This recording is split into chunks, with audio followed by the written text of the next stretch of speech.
Hi, I'm Kate Schwartz from Fleet Feet. Today I'm here to talk about safety while running from a potential attacker or other threat. To learn more about visibility and safety when running in the darkness, check out our video at the link below. While it's a great idea to learn self-defense, a lot of us don't have time to go to a gym and take up a whole nother sport. So there are a few key things we're going to talk about today to help you be more comfortable and confident on your run. To help us hone in on the basics, we're going to talk to Todd Williams, who's a two-time Olympian and Jujitsu black belt. When I retired from professional distance running in 2002, I took up the art of Brazilian Jiu-Jitsu, and I really had no idea that I was going to create Run Safer. But the more I got into the art, the more I realized how it was important and what type of art it was for a smaller person to be able to take on a much bigger person. In 2009, I really came up with the concept, and then Run Safer 3 years later was born. And really the goal of this program is to keep people out of trouble. It's extremely important that people understand that it's not a dangerous situation when you go out for your walk, jog, or run, but I do want you to be safer when you do head out the door. So that's the reason the tips are extremely important. Today I'm going to share some safety tips and some self-defense techniques to keep your run, jog, or walk safer. Don't be predictable. When I was running professionally or running at the University of Tennessee, I thought it was a great thing to nail my workouts, 6 in the morning, 3 p.m. in the afternoon, going to my weights at 5 p.m. But the more I got into the Run Safer program, the more I realized that you can become a target if you're going to do the same activity at the same time each and every day. Because if somebody gets their eyes on you and they know that you're going to be at that trail at that time, especially if you're going to be alone, then maybe they can be waiting for you at the 3-mile mark. So try to vary your routine up, try to vary your workouts up, especially if you're going to be alone. Don't be predictable. And beyond the safety factor, variety is the spice of life, and it's a spice for your training too. And it's also good for your body to go out running on a variety of different surfaces and different areas. Always be around people if you can. It's going to make you safer, but don't be afraid to go out for your run by yourself. And a great resource are Fleet Feets. Fleet Feets are all over the United States. If you're going to go to an out-of-town race, if you're going to go out of town for vacation, contact the local Fleet Feet in that area to find a safe place to be active. Running with other people is fun. It makes your run more interesting, more social, more community-oriented. And also, you're probably less likely to be attacked or bothered if you're with a group of other people. Everybody deserves the chance to run safely and comfortably, whether they're by themselves or with a group. So here are some things that you can think about if you have no choice but to run by yourself or you prefer to run alone. Plan ahead. It's amazing how much it can help to be prepared and plan ahead before you go out on your run.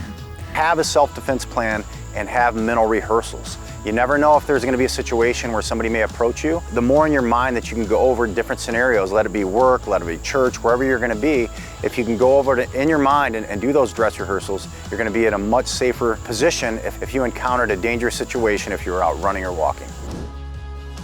Tell somebody where you're going before you start your run. This won't prevent anything from happening, but if anything does happen, you know that somebody's looking for you and expecting to see you, and they know where you went. Road ID has a really handy and free app that you can use that allows you to share your run with 5 designated safety contacts. So you can put in their email or their text. You can choose from some pre-designed messages, or you can write your own. So you can say, going out for a run, you can put a timer on it, and you can let them know when you expect to be back.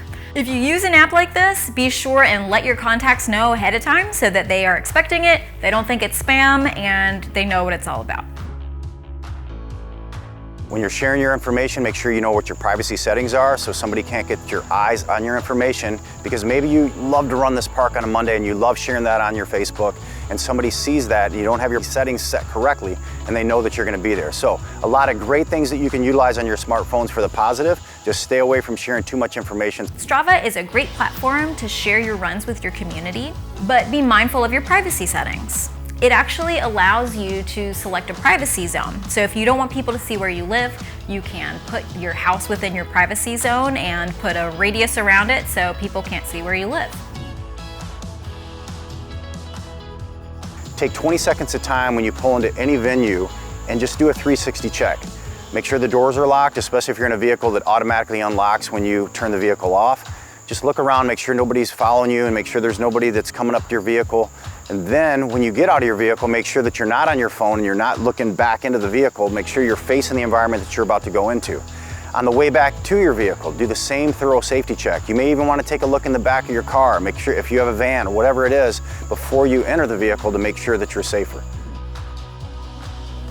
There's a lot of dangerous things that can happen if your music's up too loud, but I want you to be aware at all times. If the music's up too loud, you won't be able to hear somebody coming up from behind you on a bike or somebody coming out of the woods maybe to confront you. And even if we're not even talking about the assault or the attack potential, vehicles and people are texting now while they're driving. If the music's up too loud and you can't hear the cars, put yourself in harm's way. Keep the volume low when you're out and be aware of your surroundings at all times. So either ditch the headphones or run with your music turned down or with one ear free. Aftershocks are a great option. They use bone conducting technology and rest just above your ears so that you can hear your music and what's going on around you too. Move with confidence. Keep your eyes up, be aware of your surroundings, have your shoulders back. If somebody's going to come up to you and that could be a potential attacker, you have to be confident. You have to make that eye contact. Keep your eyes toward that individual. Make sure that they know that you've seen them instead of having your eyes down or they're on your phone. So stay safe and move with confidence. Eye contact signals to somebody that you know they are there. If somebody was potentially going to attack you, you've acknowledged their presence, so they've lost the opportunity for surprise. Body language can be kind of telling, so if somebody's acting kind of funny, having that little interaction can give you a little bit of a clue before you get too close to them. Go with your gut feeling.